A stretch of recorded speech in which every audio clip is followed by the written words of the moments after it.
Hindi sapat na mag-aral ka sa pagtitrade. Some of my thoughts, random thoughts, kasi we're actively trading yung gold. Ang daming mga pumaldo sa trade sa gold. Sabi ko, hindi sapat na mag-aral ka. Sorry to say. Again, papunta tayo, real talk tayo. I don't know if you will agree with me, especially if you're a veteran. Hindi sapat na mag-aral ka sa pagtitrade. Crypto man yan or forex. Hindi sapat. Studying is not enough. Kailangan mong gumaling. Kailangan mong galingan. Bakit po? Kasi marami namang aral, marami namang kabisado na halos lahat ng support and resistance. Kabisado pa Fibonacci, Fettuccini, kabisado pa yung SMC, ICT, PNP. Dami mga letra, kabisado pa nila lahat yan. Inaral lahat, pero nahihirapan pa rin sa market. Bakit? Kasi hindi sapat yung pag-aaral. Kailangan mong galing. Real talk, ba? Kailangan mong galingan. Kasi 90% of traders lose their money in the first 90 days of trading. Kumbaga, nung nag-aaral po kayo, nung nag-aaral tayo, yung top 10 lang. Yung mga honor students, sila yung top 10, di ba? Sila yung matatalino, sila yung magagaling sa klase. Okay? Pagdating sa trading, based on that statistics, 90% of traders lose their money in the first 90 days of trading. Ibig sabihin yung 10%,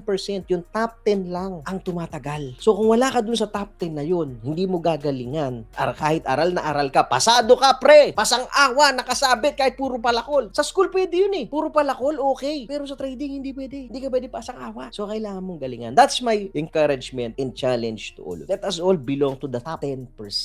Galingan nating lahat sa pagtitrade.